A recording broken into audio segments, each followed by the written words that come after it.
Tekrar merhabalar, kanalıma hoş geldiniz. Bugün bugün daha doğrusu size tavsiye edeceğim film bir belgesel film. Özellikle baştan uyarı yapmak isterim ki belgeselimizin bir yaş sınırı var. Ama bence kesinlikle izlemeniz gerekiyor. Çünkü çok önemli bir konuya, bir soruna aslında değiniyor bu belgesel. Belgeselimizin adı Siber Cehennem Bir İnternet Kabusu.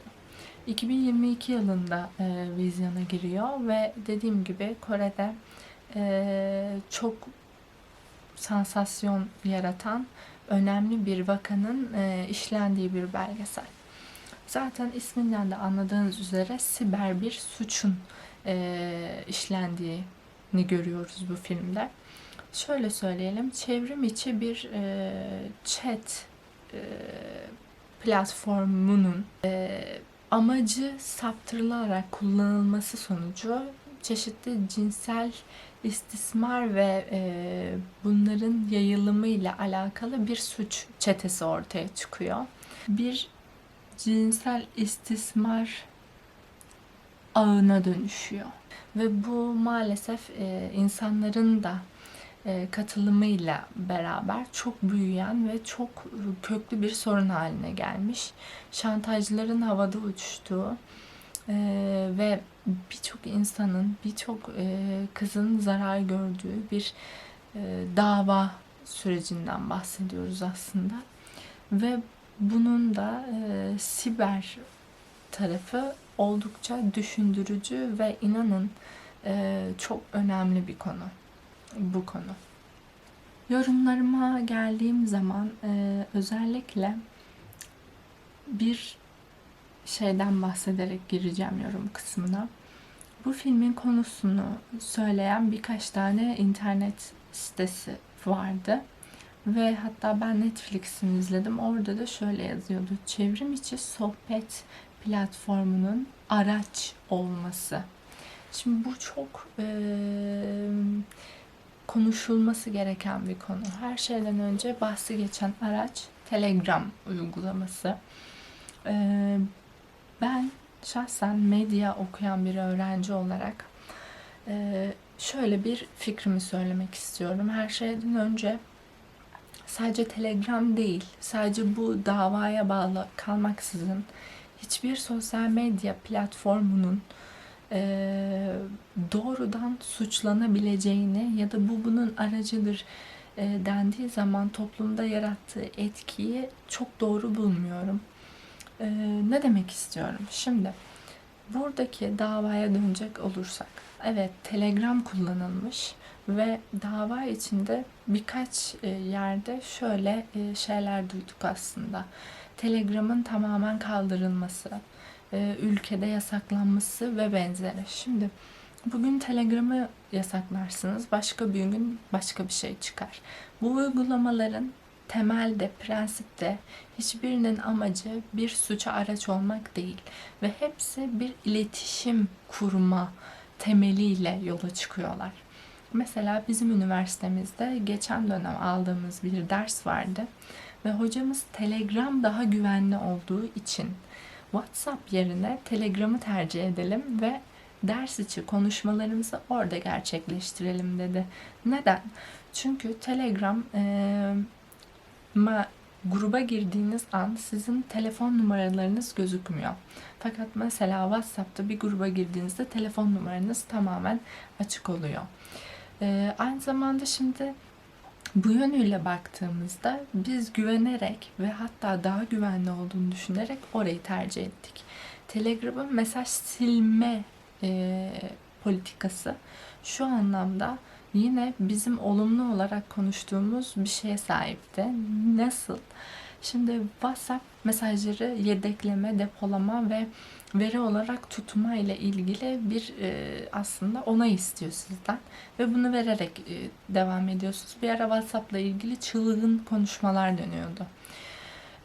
Ve insanlar Telegram'a bu yüzden geçmeye başlamıştı. Herhangi bir kayıt veya mesajların gizli kalmasıyla alakalı.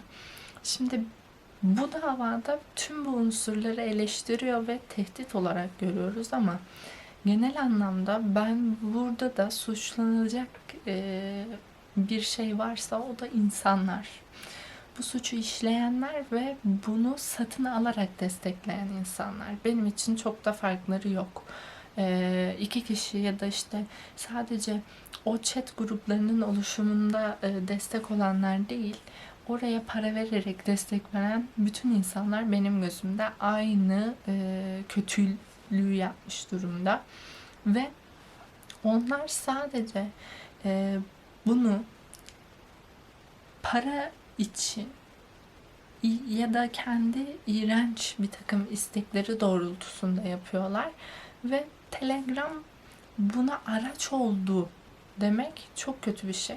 Burada Telegram kullanılmış fakat o araç olduğu kısmı çok ince bir detay çünkü iki yöne de gidebilir. Evet, bir kullanıldı kelimesi yerine kullandığımızda tamam, orada bir sıkıntı yok ama büyük bir tarafın, hatta şöyle söyleyelim, jenerasyon, bizden bir önceki jenerasyona gelecek olursak bu tip olaylarda direkt olarak sosyal medyayı suçlayanlar oluyor. İşte sosyal medya kullandıkları için gençler yanlış yola sapıyor vesaire falan.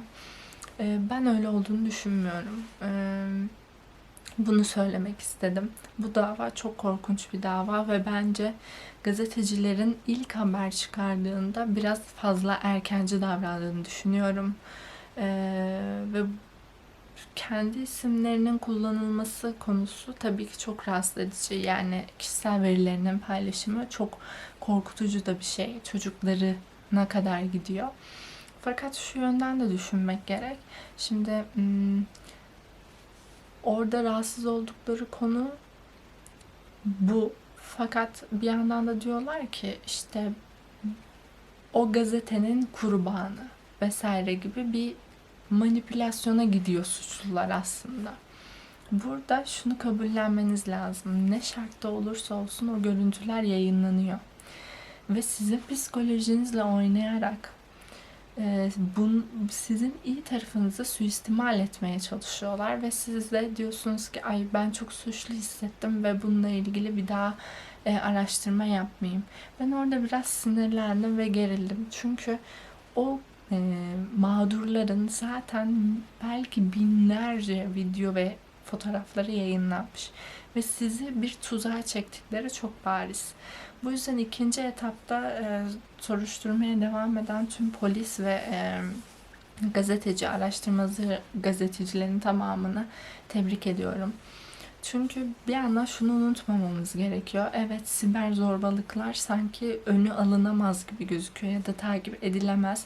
Böyle bir algı yerleştirildi bize. Televizyonlarda da, filmlerde de. Öyle bir imaj çiziyoruz ki bir tuşla her şeyi imha ederiz ve hiçbir izimiz kalmaz. Hayır.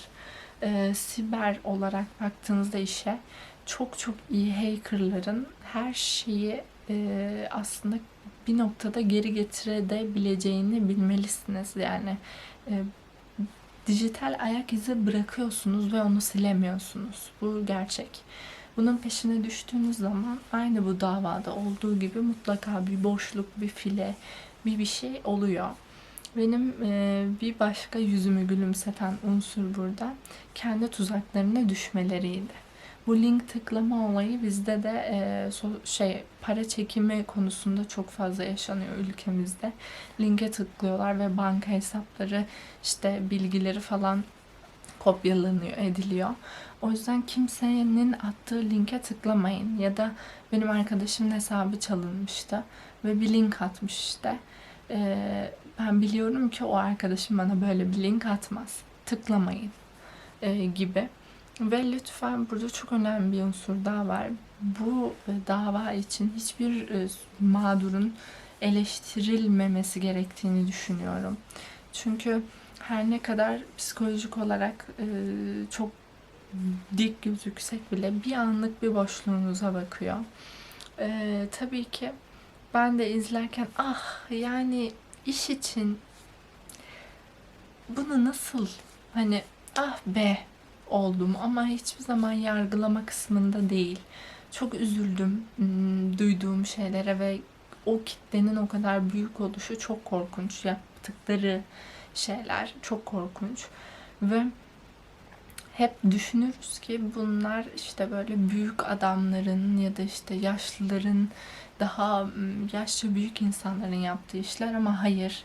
Özellikle teknolojinin bu gelişimi ve bu teknolojiye doğmuş çocukları ve yetişkin, yani benim gibi bireyler, ben yaşlarda insanları göz ardı etmemek gerekiyor. Çünkü dediğim gibi teknolojiye doğmuşlar ve iki suçlu, iki tutuklanan çete liderlerinin gördüğüm zaman ben görüntülerini, dedim ki wow, gerçekten herhangi, yani şüpheleneceğiniz bir enerji, bir görünümleri bile yok.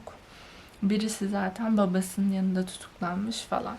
O yüzden lütfen bu konularda çok dikkatli olun.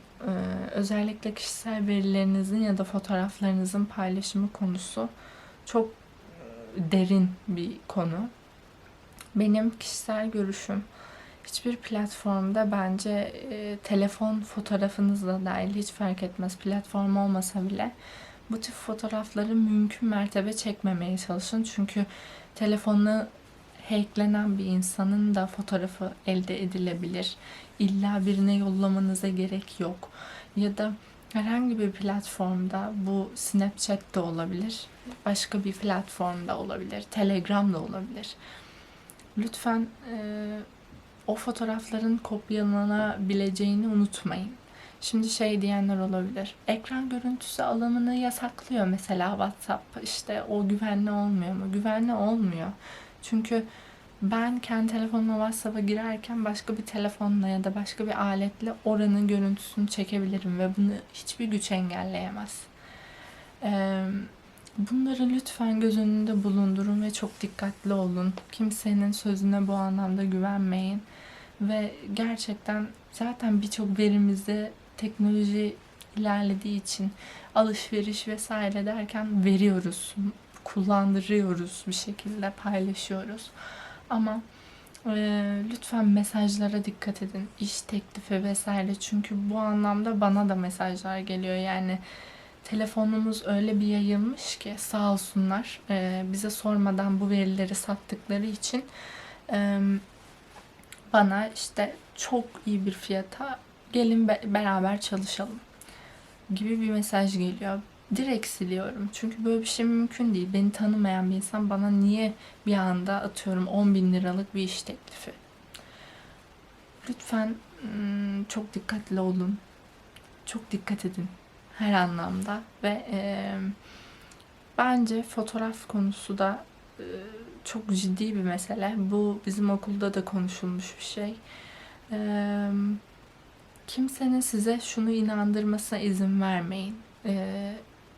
Bu modernlik ve herkes yapıyor. Herkes yapıyorsa ben de yapayım. Çekeyim, yollayayım, ne olacak ki? Bu kafaya kesinlikle girmeyin. Bu modernlikle uzaktan yakından bir ilgisi yok.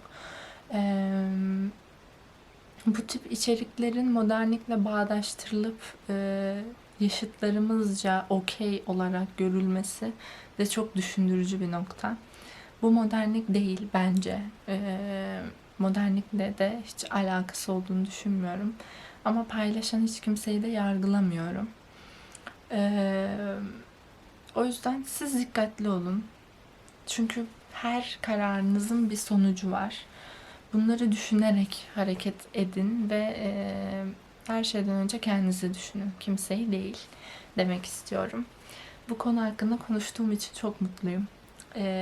Fikirlerimi söyledim ve bu belgesel bence yetişkinler tarafından ya da işte sınırı 18 yaştı sanırım, izlenmesi gerekiyor. Çünkü yaş sınırları o kadar düşmüş durumda ki sosyal medya kullanımı açısından da çocuklar çok çabuk manipüle edilebiliyor, çok çabuk kandırılabiliyor. İşi bırakın, ortaokul öğrencilerine kadar bahsi geçiyordu belgeselde. Kim bilir nasıl eriştiler onlara. Yani lütfen dikkatli olun arkadaşlar. Kimseyi, yani uyarın. Küçükleri, yaşıtlarınızı herkesi uyarmaya çalışın bu konuda. Dikkatli olun demek istiyorum. Bu arada bir öteki konuda toplum baskısı. Bu birçok mağdurun fotoğraf atmaya devam etmesinin sebebi ailelerinden ve toplumdan çekinmeleri. Kimseyi yargılamak kimseye kalmamış durumda. Böyle bir şey yok. Kimse kimseyi yargılayamaz. Böyle bir şey başınıza geldiği zaman direkt ailenizle paylaşabilmelisiniz ki beraber bir çözüm yolu bulun. Çünkü bunun gerçekten durağı yok. Bu içine düştüğünüz an korkunç bir tuzağa düşmüş oluyorsunuz. O tuzaktan tek başınıza ya da işte devamlı bir şeyler vererek değil, belki çok zor olabilir ama en azından ailenizle paylaşın. Ve yani toplum ve ailelere de şunları söylemek lazım. Bu konuda herkesin her an başına gelebilecek bir şey. O yüzden bence yargılayıp büyük konuşmamak gerekiyor. Dediğim gibi bir boşluğunuza bakar. Sadece bu dava bazında da değil. Para olarak dolandırılma bile olabilir. Bizim ülkemizde profesörler dolandırıldı gibi. Yani bunun yaşı, eğitim seviyesi, osu busu yok. Sadece yargılamamaya çalışın insanları ve anlayış gösterin. Tam tersi onlara yardım eli uzatın. Bu büyük cesaret isteyen bir şey. Gazeteciye ilk maili atanından tutun, Joker olarak yardım eden, daha sonra chat gruplarına sızan gazetecilerimiz hiçbiri cesaret göstermese bu dava çözülmez ve buralara gelmezdi. Tabii ki polislerin emeğiyle çok büyük, çok iyi bir araştırma yapmışlar. Evet, umarım severek izlersiniz. Bu konuyla ilgili gerçekten yorumlarınızı bekliyorum. Aşağı yazın. Kendinize iyi bakın. Hoşça kalın.